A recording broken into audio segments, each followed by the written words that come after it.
So Louis Dabo is top coach in Arizona. I'm only announcing one. So this is the third coach announced. Louis Dabo should have been named first because he is by far the top coach in Arizona. If you're so lucky to be around him, he's aged quite a bit. He's been around the game a long time, a ton of expertise. He was actually, Louis Dabo, Jack. I took you to Santos practices before. Did you know he is the Manchester United?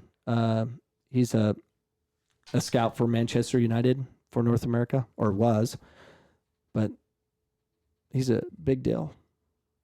But players he developed. So I got these questions about Louis Dabo, and I'm going to show you some of his training sessions in a second. I have video of that.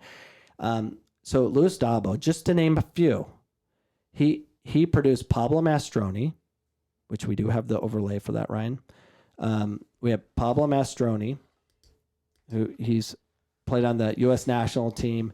He is currently coaching in the MLS. He was at the Colorado Rapids. He got fired, but I think he found another job as an assistant.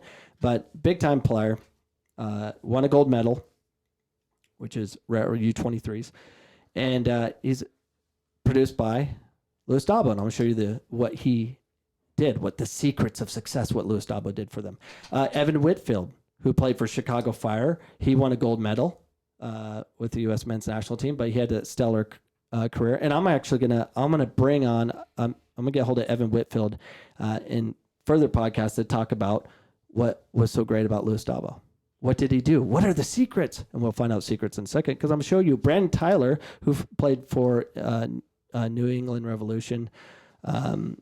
He went to, I think, Portugal. Where'd he go? What's a post from his father? Uruguay. He was an amazing player, too. I was recruiting for BC before he made a decision to go pro.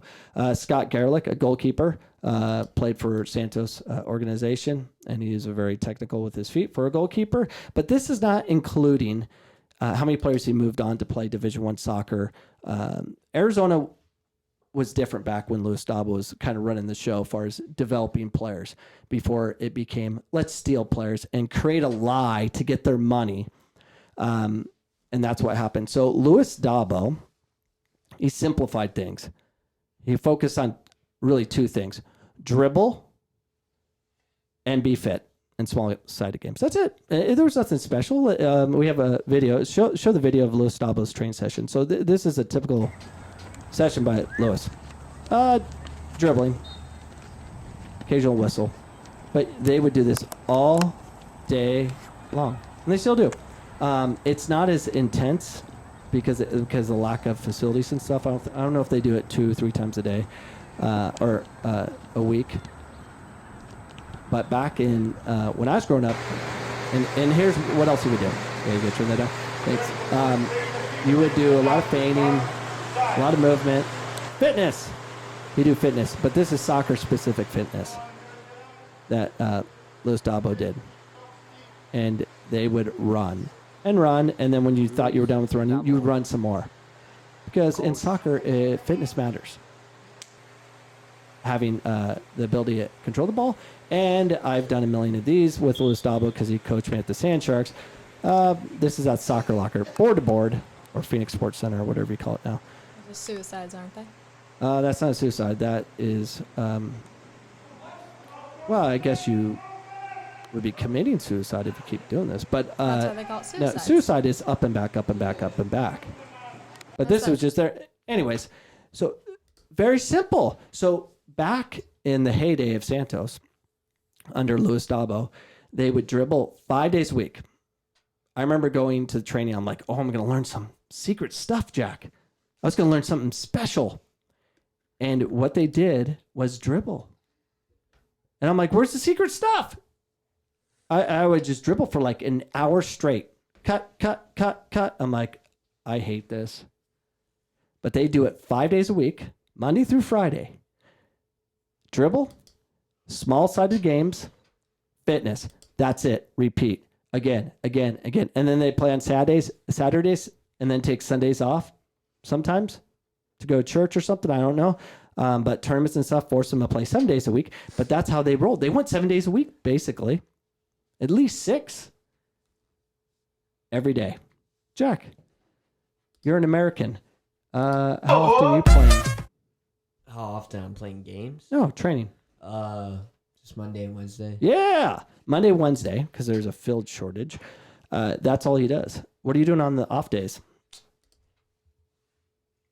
Fortnite. No. Or what's the new game? Minecraft. No. He's a Minecrafter. Deadpool, what do you call that now?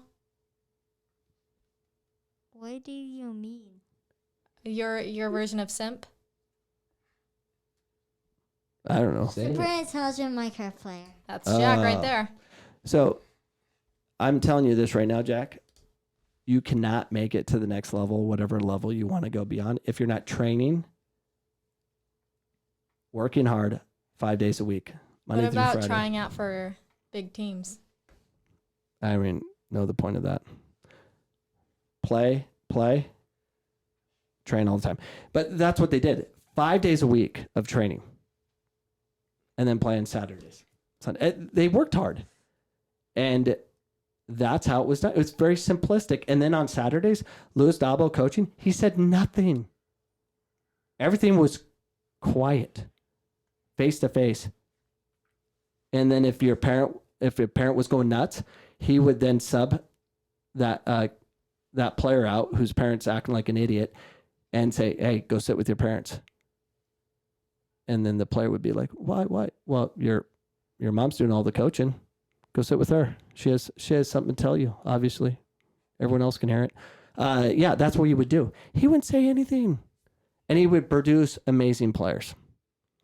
And we all knew it. And everyone that grew up in my era, everyone knew when you got a Santos player, you knew you're getting a technical genius with the ball. It matters. It matters so much.